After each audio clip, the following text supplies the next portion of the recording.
పశ్చిమాసియాలో ఉద్రిక్త పరిస్థితుల నేపథ్యంలో కేంద్ర ప్రభుత్వం మరింత అప్రమత్తమైంది. ఈ క్రమంలో అన్ని రాష్ట్రాల ముఖ్యమంత్రులతో ప్రధాని మోదీ నేడు వర్చువల్ గా సమావేశం కానున్నారు. సాయంత్రం 6:30 గంటలకు వీడియో కాన్ఫరెన్స్ ద్వారా వారితో మాట్లాడనున్నారు. పశ్చిమాసియాలో పరిస్థితులు, భారత్ అనుసరిస్తున్న విధానాలను వివరిస్తారని తెలుస్తోంది. దేశంలో పెట్రోల్, డీజిల్ నిల్వలపై సమీక్ష చేయనున్నారు. గ్యాస్, పెట్రోల్ సరఫరాలో అంతరాయం కలగకుండా తీసుకోవాల్సిన జాగ్రత్తలపై సీఎంలకు సూచనలు చేయనున్నారు.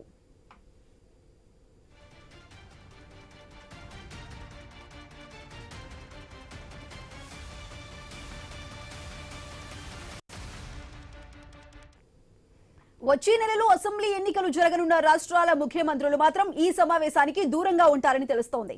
ఆయా రాష్ట్రాల ప్రధాన కార్యదర్శులతో కేబినెట్ సెక్రటరీ ప్రత్యేకంగా సమావేశం కానున్నారు. ప్రధాని, సీఎంల వీడియో కాన్ఫరెన్స్ లో తీసుకున్న వివరాలను సీఎస్లకు వెల్లడించి ఆయా రాష్ట్రాల్లో అమలు చేసేలా కేబినెట్ సెక్రటరీ సూచిస్తారని తెలుస్తోంది.